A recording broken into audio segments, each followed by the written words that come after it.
Hello guys, welcome to my new vlog. कैसे हैं आप सब लोग? आई होप आप सब लोग बहुत अच्छे होंगे और अच्छे ही रहिए, स्वस्थ रहिए, सुरक्षित रहिए। तो गाइस, आज मुझे जाना था मम्मी के घर पर, क्योंकि मम्मी ने रखी है वहां पे गणपति जी। तो वहां मुझे जाना था, लेकिन टाइम के रहते मुझे टाइम मिला नहीं, तो मैं जा नहीं पाई। और मुझे नाइट को ही मम्मी ने बोल दिया था कि भाई तेरे को आना है, और मॉर्निंग में भी कॉल कर दिया था कि जब पूजा हो तब आ जाना। लेकिन मैंने कोशिश करी जाने की, लेकिन टाइम ही नहीं मिला मुझे, तो मैं नहीं जा पाई थी। और अब मैं शॉप से पहले मम्मी के यहाँ जाऊंगी गणपति जी से मिलने के लिए, उनका आशीर्वाद लेने के लिए। तो मैं जाती हूँ गणपति जी के यहाँ पर, मम्मी के यहाँ पर जाती हूँ गणपति जी से मिलने के लिए। तो गाइस, मेरे हस्बैंड मुझे रील्स भेजते रहते हैं कि शादीशुदा लेडीज को एक चूड़ी नहीं पहननी चाहिए हाथों में। एक अभी रिसेंटली उन्होंने मेरे को एक रील भेजी थी कि शादीशुदा लेडीज को, और वो क्या बोलते हैं, एक चूड़ी नहीं पहननी चाहिए, एक हाथ, सॉरी, हाथ में एक एक चूड़ियां नहीं पहननी चाहिए, चूड़ा पहनना चाहिए पूरा का पूरा। उसमें एक लेडीज है, वो बता रही थी, तो उन्होंने मेरे को सेंड करा था।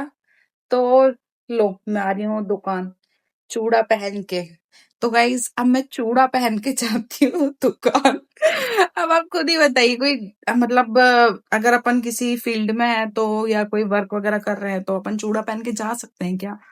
या अपन चूड़ा कैरी नहीं कर सकते हैं? हाँ, शादी के कुछ टाइम बाद तक कर सकते हैं, लेकिन अब तो पुराने हो गए भाई। अब कौन सा चूड़ा चाड़ी, अब तो लोग बाग एक चूड़ी भी नहीं, मैं एक एक तो पहनती हूँ, लोग बाग तो कुछ भी नहीं पहनते। तो ये सब, मतलब चूड़ी पहनना, सिंदूर लगाना, बिंदी लगाना, लिपस्टिक लगाना, पल्लू लगाना, एक मैरिड वुमेन की पहचान नहीं होती है। दिल से दिल के रिश्ते होते हैं भाई।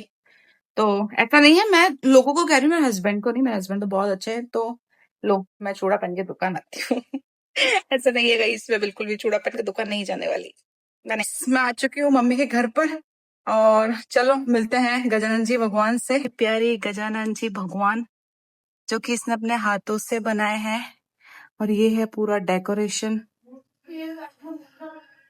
और ये छोटे से मूसक चूहा महाराज, ये तूने इनकी आंख नहीं बनाई क्या रे? तो व्हाइट कर देती जिससे दिखती। तो फाइनली मेरा आ चुका है माइक, जिसका मुझे था बहुत ज्यादा बेसब्री से इंतजार, क्योंकि मुझे इसकी सबसे ज्यादा थी बहुत ज्यादा जरूरत। तो मैंने जब से ऑर्डर किया था तब से मुझे लगा था कब आएगा कब आएगा कब आएगा। फाइनली मेरा पार्सल आ चुका है मिस। तो गाइज, मेरे जो हस्बैंड है वो गए हैं किसी काम से बाहर, आने ही वाले हैं कुछ देर के अंदर, और हम उनके साथ करेंगे एक प्रैंक। और प्रैंक ये रहेगा कि मैं उनको अवॉइड करूंगी। हालांकि वैसे मैं उनकी कोई भी बात अवॉइड नहीं करती, लेकिन अभी वो जैसे ही आएंगे ना, मैं उनकी बात अवॉइड करूंगी, चाहे वो कुछ भी बोले। मैं उनकी किसी बात का कोई रिस्पॉन्स नहीं दूंगी, देखते हैं उनका क्या रिस्पॉन्स रहता है। और जो भी प्रैंक हम करेंगे वो बिल्कुल रियल करेंगे। तो देखो, ये कितनी बेसब्री से इंतजार कर रहा है, रोड के बीच में जाकर खड़ा हो गया है, रोड के बीच में जाकर खड़ा हो गया, बेसब्री से इंतजार कर रहा है। क्या बिल्कुल रास्ता तेरी की आंखें है कि दूरबीन है? आंखें है, दूरबीन है तेरी? चील की नहीं है।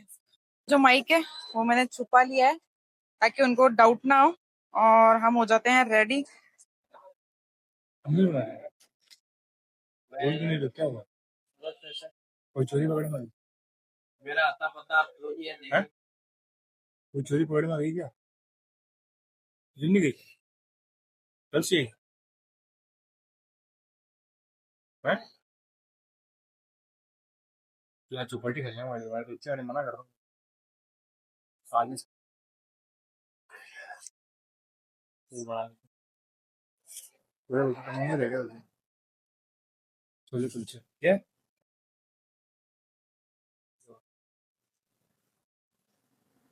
आदमी ने मनाया औरत को खूब, पर वो एक पल भी ना मानी। यहाँ पर मेरे हस्बैंड को सब कुछ समझ आ गया था कुछ अजीब हो रहा है, तो हमारा प्रैंक फेल हो गया था।